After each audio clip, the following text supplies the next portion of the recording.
นี้น้องจะมาสาธิตเกี่ยวกับการดูดขีดเสลดให้คนเจ็บเขามีชื่อว่าเฒ่ามีอายุ65 ปีอยู่บ้านประมุกเมืองม่นแข้งจังหวัดซักซึ่งคนเจ็บได้เกิดอุบัติเหตุถือกระทบหัวบ่มีสตินอนอยู่ใน ICU ได้2 วันแล้วฉะนั้นคนเจ็บจึงบ่สามารถช่วยเหลือตนเองได้เห็นให้มีอาการอุดตันของขีดเสลดทางเดินหายใจตามแผนการบินปัวของทานหมอแม่นให้ดูดขีดเสลดให้คนเจ็บหลังจากนั้นถ้าจะไปล้างมือหาขั้นตอนแม่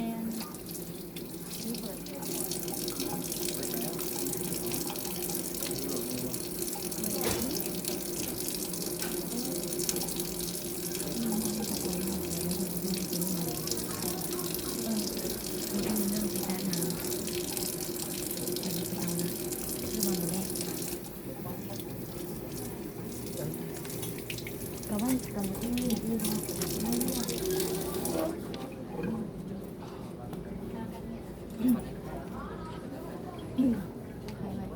ม่เอาเห็นอยู่ หลังจากนั้นเขาจะมา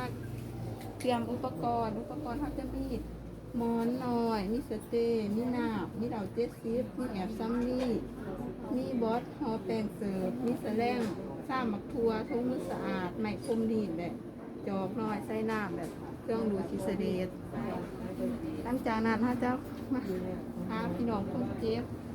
สบายดีเอื้อยนี่เป็นเฒ่ามีอายุ65 ปีมาจากบาดประมูกเงินบ่โดยดูเป็นพยาบาลที่เฮ็ดเพียงในแผนกนี้จะมาดูขีดเสลดให้คนเจ็บเด้อซึ่งว่าคนเจ็บบ่สามารถช่วยตนเองได้เฮ็ดให้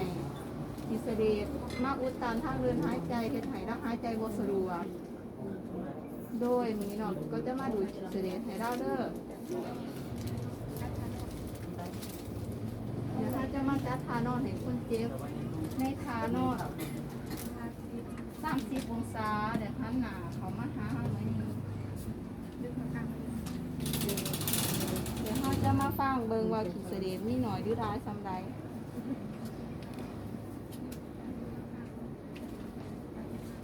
เห็นว่าขีดเสลดมีร้ายเนาะหลังจากนั้นเขาจะมาตรวจสอบเครื่องจักรเห็นว่าอะไรเดียวเขาจะมาเตรียมอุปกรณ์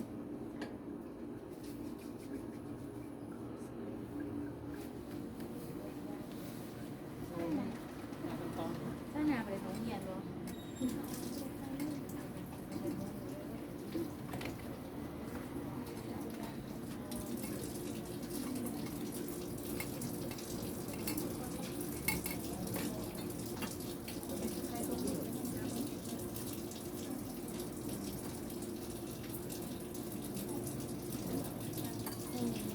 นี่จะมาอุปกรณ์ของเราว่าอย่างนี้เครื่องมือแรกถ้ามีมือไปแรกเรื่องเอาไว้นะไปไม่ไปหาเลย มือจากนั้นเขาจะมา อ่า ของเราเราเช็ดเพื่อทำความสะอาดแดดของน้ำสะอาดไป ฮะสมัยอยู่แล้วแหละ หลังจากนั้นเขาจะมาใส่ถุงมือ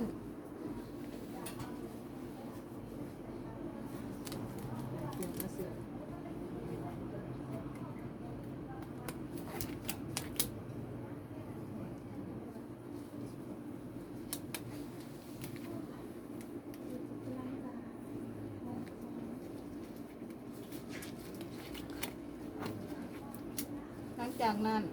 เขาจะมาทำไมซ้าย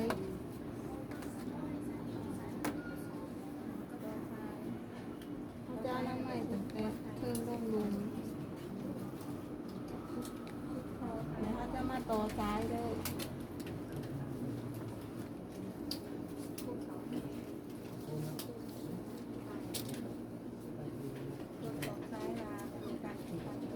หลังจากนั้นเขาจะมาทดสอบซ้ายว่ามีการว่าเราใส่ไดโบ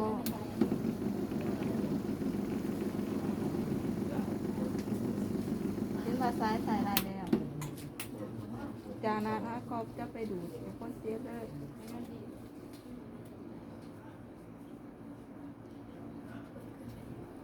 ห อนุญาตเด้อแม่เด้อขอเด้อ จำได้ร้านที่เรามาใส่ เอาจะอนามัยดู2จุดคือผมแก้มแล้วกองบีบแต่กกบีบผมแก้มมันใส่ตัวแต่ก็กองนี้ หลังจากนั้นลงไปล้างซ้ายดำให้ หลังจากนั้นเขาก็จะไปล้างซ้ายล้างหน้า กัน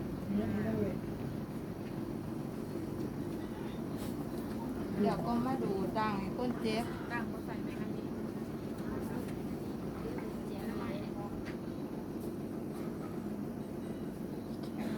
เปลือกนั่นเดี๋ยวหลังจากนั้นก็เก็บเนี่ยเขาก็ หลังจากนั้นเขาจะมาเก็บเม็ดอุปกรณ์ เนี่ยก่อนแล้วมาผีก่อนหน้าคนเจ็บหน้าคนเจ็บอาเจียมาเสร็จ หลังจากนั้นเขาจะมาอนามัยใบหนาให้คนเจ็บ อันงานแล้วพื้นแล้วก็เอาแล้วก็มาฟัง เด็กจะทานอนให้คนเจ็บเอาหมอนหน่อยออก เดี๋ยวฟังเบิ่งมากี่สลีที่จะน้อยน้อยลง เดี๋ยวมาฟังว่าขีเสเดจังไรหน่อยปานใด มาอยู่เพื่อนบอกเดียวอาจารย์นะ เห็นว่าขีเสเดหน่อยโด่งแดดเห็นว่าคนเจ็บมีอาการดีขึ้นอันใจสะดวกดีแล้ว หลังจากนั้นก็เก็บเห็ด หลังจากนั้นเขาจะมาเก็บอย่างอุปกรณ์ ไปสวัสดีครับทางพวกสี่